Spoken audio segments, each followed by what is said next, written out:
So we did a functional examination, remember, once in a while an active test, but mostly passive test and resisted test. Yeah, passive test, we test pain, range of motion, end feel. Resisted test, pain, weakness. We have a cluster of positive signs and negative signs, but now the question is, how do you have to interpret that? Well, when do we have a lesion of an inert structure? In every situation where one or more passive tests are positive and your resisted tests are negative.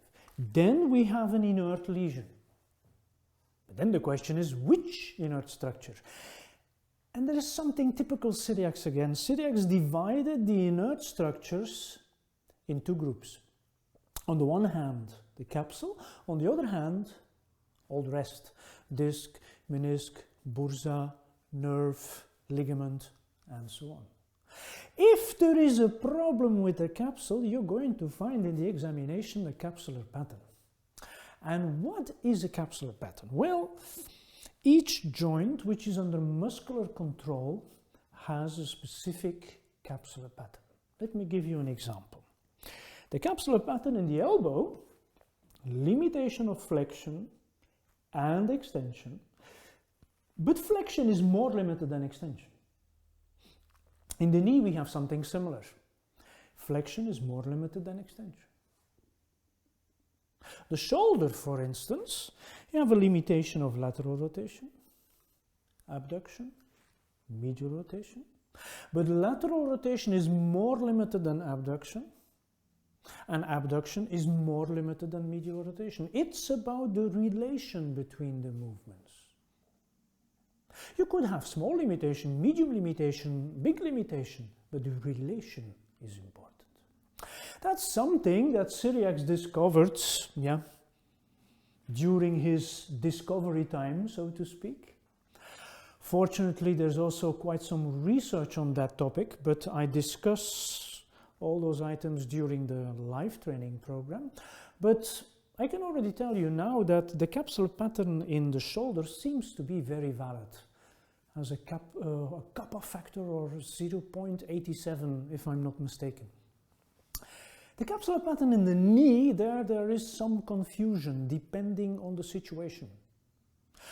Capsular pattern of the hip, as originally described by Cyriax, well, during the years we modified that capsular pattern because the original version didn't seem to be that valid. But okay, as I told you, more information about science during the live courses. But what's the consequence of a capsular pattern? Well, if you find a capsular pattern in the examination, the diagnosis is simple, or the problem is arthrosis or arthritis. So you never come to this conclusion based on medical imaging. It's the functional examination that tells you. It's perfectly possible that you see an X-ray with an arthrotic shoulder, but the patient has a chronic bursitis. Yeah?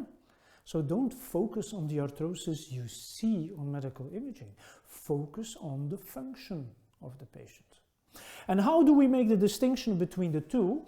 Well, arthrosis, there you're going to have a hard end feel on passive movement testing.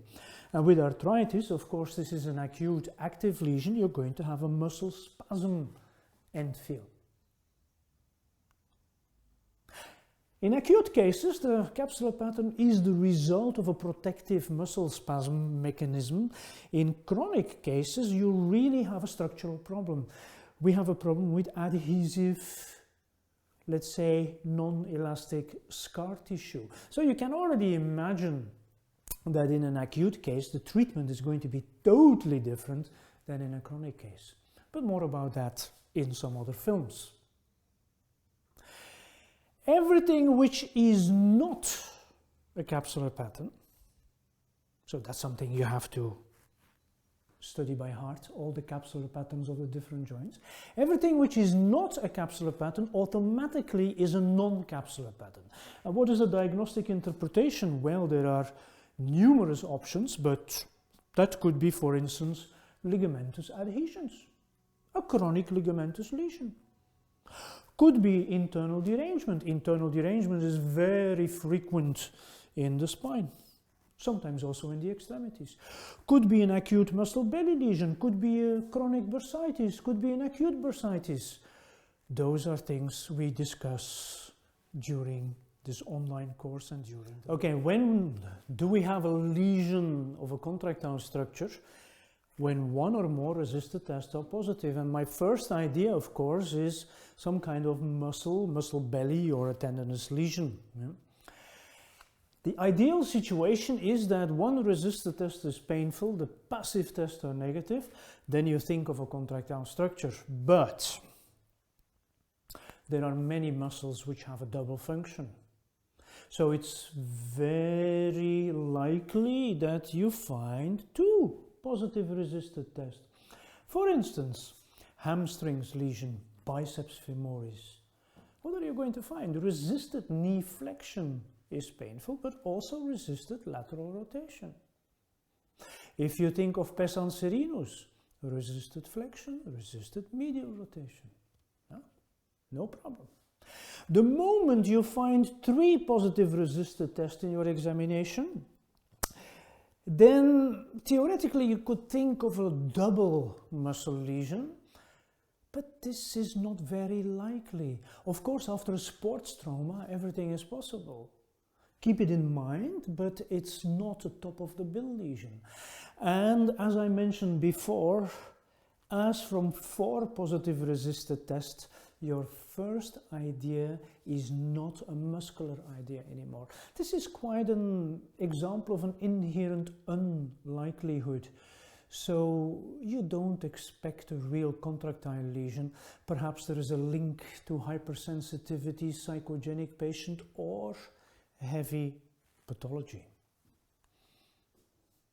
When talking about tendinous lesions, if you ask me what is the reason for a tendinous lesion, what's the mechanism behind it, well, then the only honest answer is going to be we don't know exactly. There are certain hypotheses, and I honestly think it's a combination of elements that plays a role. But what is the main trigger factor?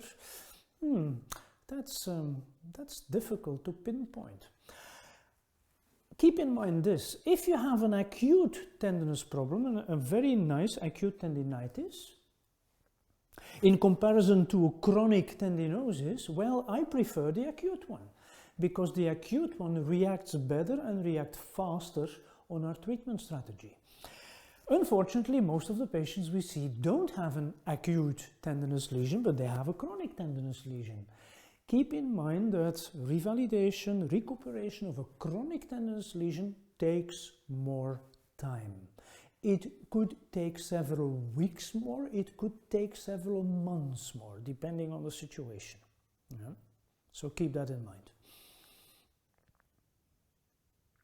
A resisted test could also be positive when there is a fracture. For instance, olecranon fracture. Somebody fell on his elbow. What are you going to find in the examination? Resisted elbow extension is not only going to be painful, but also weak, the combination of the two. Patella fracture, same situation. Resisted extension, painful and weak. Of course, the clinical image is a little bit more elaborate than that, but this is one of the elements. Another situation. Let's imagine we do a resisted elbow extension, maximal isometrical. And we ask to the patient, does that change anything? Remember, you don't ask, does it hurt? But does it change anything? And then the patient says, yeah, it hurts over here. That's strange. You do a resisted extension, so you test triceps, but you get pain over here, although the biceps is in a relaxed position.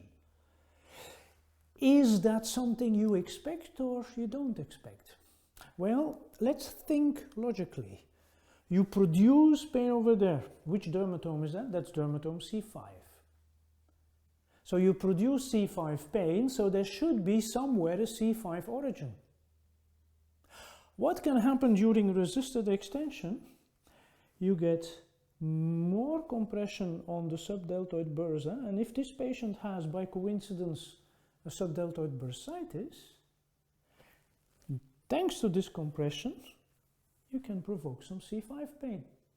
Of course, the clinical image of a chronic bursitis in the shoulder is a typical image, is a clear image. I'm going to discuss that in one of the other films. But this is a clear example that a resisted test can compress an inert structure. And then finally, psychogenic patients, they love resisted tests. What do I mean by that? If you perform 2 resisted tests, if you perform 4, if you perform 6, they're always going to be positive. Psychogenic patient never says no on a resisted test.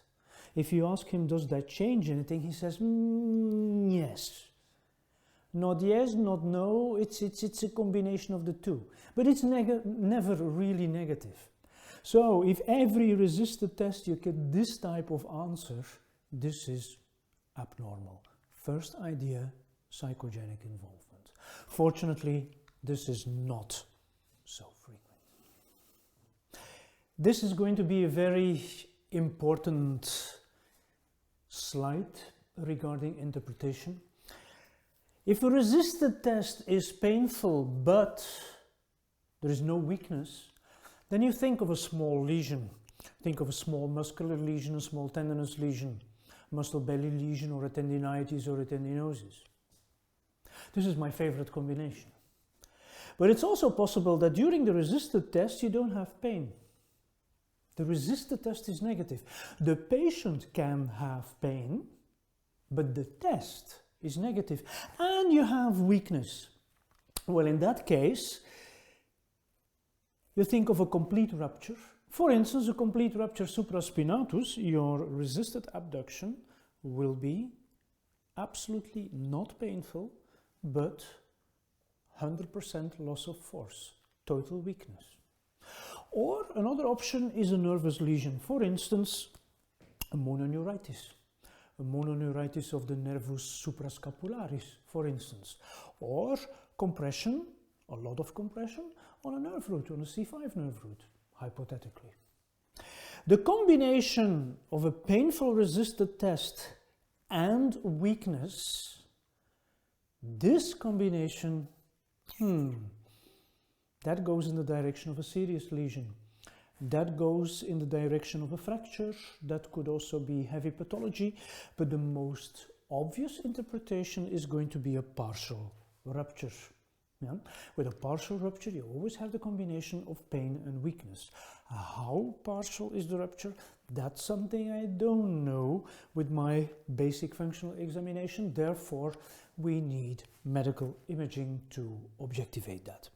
And as I mentioned before, the moment all resisted tests are positive, this is not acceptable anymore.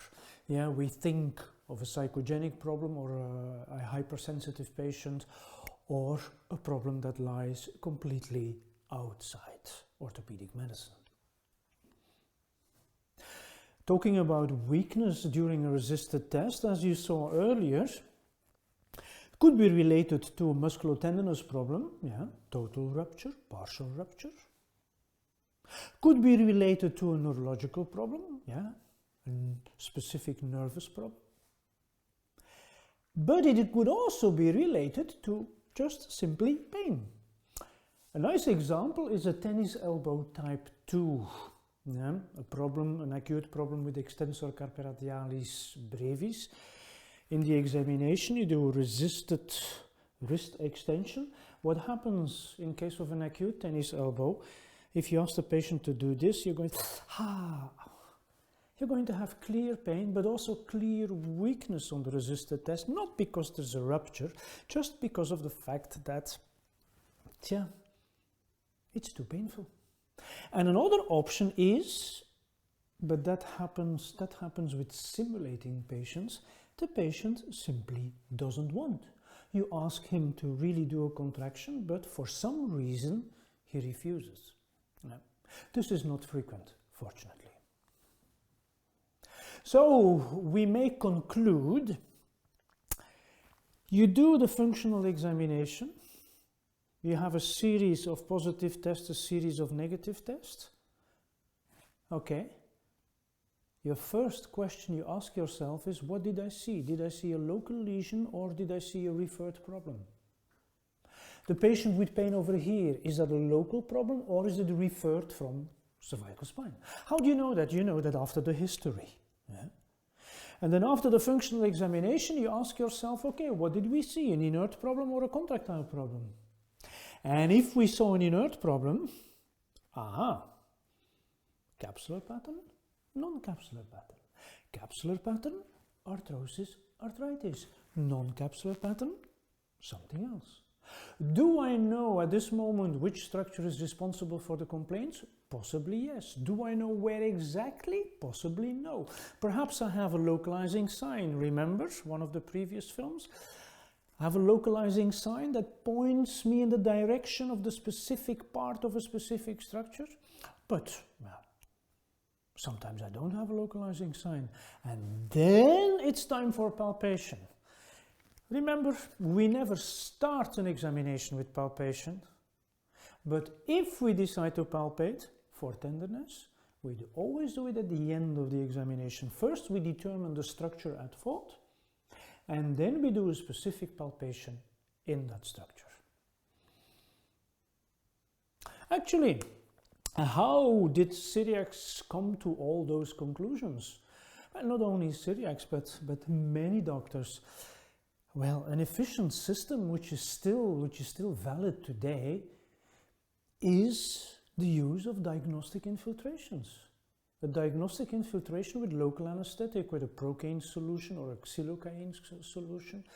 Let's imagine you have doubts. Is the problem an infraspinatus problem or is it a chronic bursitis? Now, sometimes clinical images may be more or less the same. That's subject for another film. So what do? You're going to do selective infiltration in one of the two structures, but selective infiltration. I'm not talking about bazooka infiltration. Yeah? A selective infiltration, you wait a few minutes and you retest. And then you see what happened. Let's imagine you infiltrate the bursa and after a few minutes the painful arc completely disappeared. Okay, perfect. Then you continue on the bursa track. Let's imagine nothing changed, then you continue on the other track. We always try to work as logical and as objective as possible. For those of you who may not perform diagnostic infiltrations because of, for instance, legal reasons, well, then you have an alternative. Deep transverse friction massage, which is subject of another film, also has an anesthetic effect. Of course, you're not going to friction the bursa, but you can friction the supraspinatus or the infraspinatus. You do a test friction, 5 minutes of deep friction, then retest and see what happens. If there is a clear change, then you continue. If there is no change, then probably the structure you frictioned is not responsible for the complaints. And in this way, we're going to evaluate slowly but surely. So after all, we only have one purpose. We go for your success in orthopedic medicine.